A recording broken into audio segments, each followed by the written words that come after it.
L'exposition est dans 2 salles. Une, il y a 8 peintures.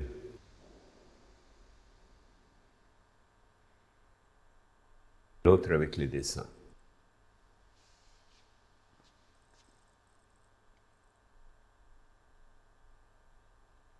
La plupart des peintures ici, ce sont des autoportraits. Et là, j'avais des lunettes, parce que je dois quelquefois peindre avec les lunettes, alors c'est naturellement les lunettes aussi.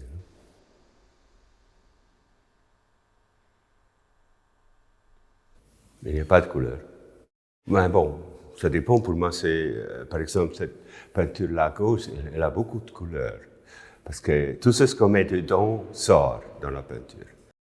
Il y a un moment où elle était très jaune, la peinture, puis ça devient de plus en plus sombre ou blanche, comme ça. Pour moi, c'est peut-être le seul moyen d'arriver à peindre quelqu'un, c'est avec cette tonalité.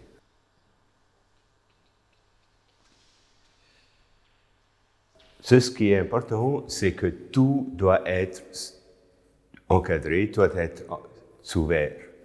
Parce que sinon, ce n'est pas terminé du tout. Ça unifie, c'est comme une peau, et ça donne aussi la juste distance de regarder la peinture. D'une façon, peut-être, elle te tire, de l'autre façon, elle te rejette, mais on trouve alors exactement la juste position pour regarder.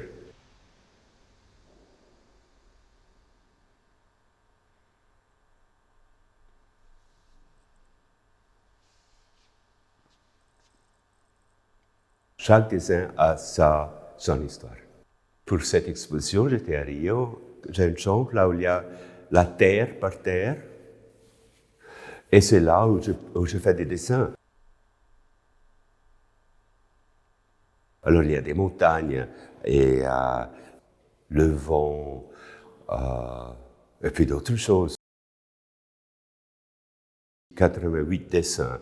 De les mettre ensemble, c'est un petit peu comme un livre. C'est toute une grande famille. Quelqu'un, celles qui sont plus colorées, qui sont plus bizarres, les autres sont... Oui, c'est un peu la vie, je crois. C'est un peu comme voler, comme atterrir, ou comme tout ça.